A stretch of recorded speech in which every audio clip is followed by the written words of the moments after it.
Hey guys, I'm going to talk to you about Pantera on the 11th episode of Talking Metal. I'm going to talk to you about Cowboys from Hell. I bet 90% of you watching this already know of that album because it's pretty much legendary. I do have a Pantera shirt. I've had it since grade 8. It doesn't really fit. I figured I still had it, but I guess I don't. And it was a cool one too. It was a full-on band picture of the full band before Dimebag Darrell died. But just to touch base on Pantera, vocalist Terry Glaze, bassist Rex Brown, Phil Anselmo, Dimebag Darrell, basically made Pantera.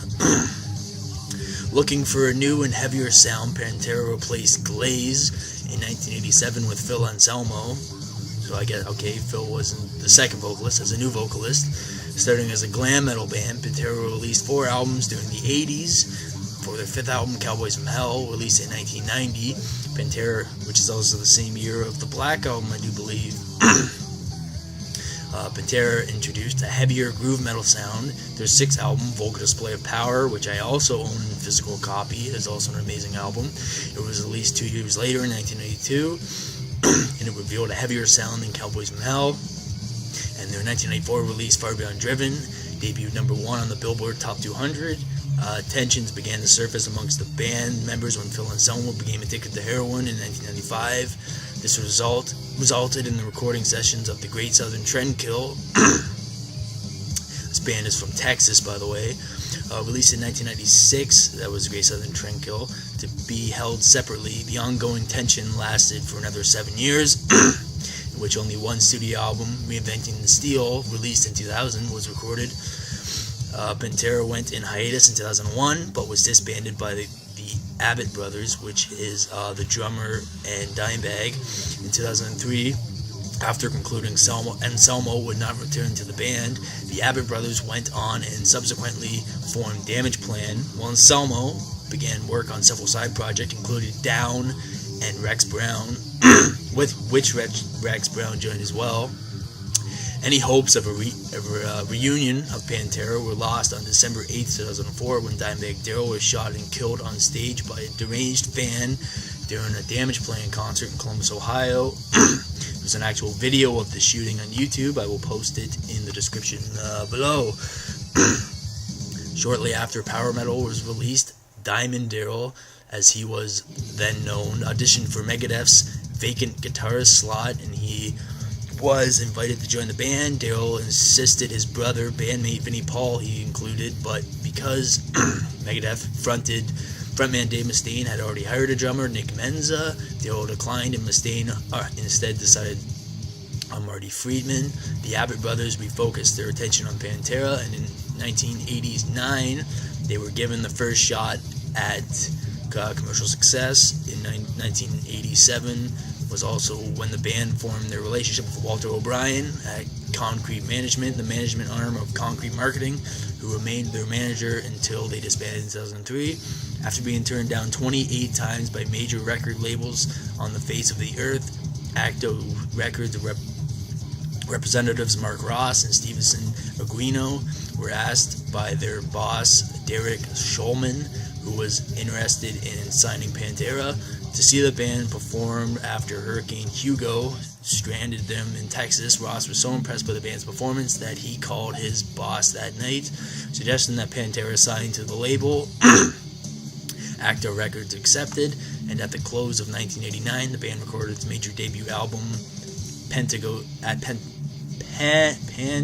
Studios, released on July 24th, 1990, and produced by Terry Date and Pantera. Cowboys from Hell, from another leap into heavier territory. Pantera showed an extreme style in their outing, leaving behind any glam influences they had in favor of an amalgamation of thrash metal and groove metal, dubbed Power Groove by the band.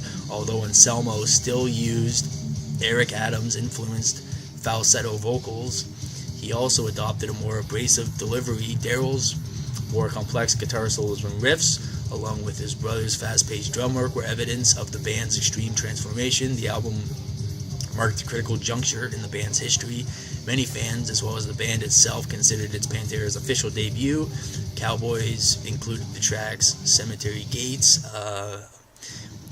bloody 7-minute piece that focuses on death and religion, and the thrashing title track, Cowboys from Hell, which gave the band members their nickname and asserted their crazy personality and style. Cowboys from Hell is also in Guitar Hero 1. For a little tidbit of information, it's not the real song, it is a cover played by so-and-so, it doesn't really say. But to carry on, so began the Cowboys of Hell tour alongside thrash metal acts Exodus, who were awesome, and Suicidal Tendencies, who were also awesome. In 1991, Rob Halford performed with the band on stage, which led Pantera to open for Judas Priest on its first show in Europe. The band eventually landed its billings for Monsters in Moscow with AC/DC Metallica in September 1991.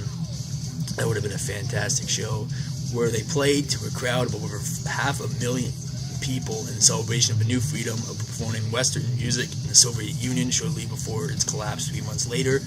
The band was often found at the Dallas club The Basement, where the band shot the videos for Cowboys from Hell and Psycho Holiday. Pantera's 2006 home video compilation, 3 Vulgar Videos from Hell, features performances of Primal Concrete Sledge, Cowboys from Hell, and Domination, as well as Psycho Holiday from the show in Moscow.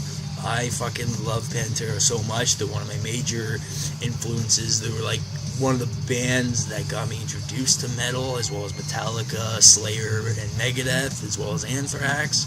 But Pantera is definitely the heaviest thing, and I still listen to him almost on a daily basis. It's too bad that asshole killed Dimebag Darrell before Pantera could do the reunion tour they were thinking of in 04-05.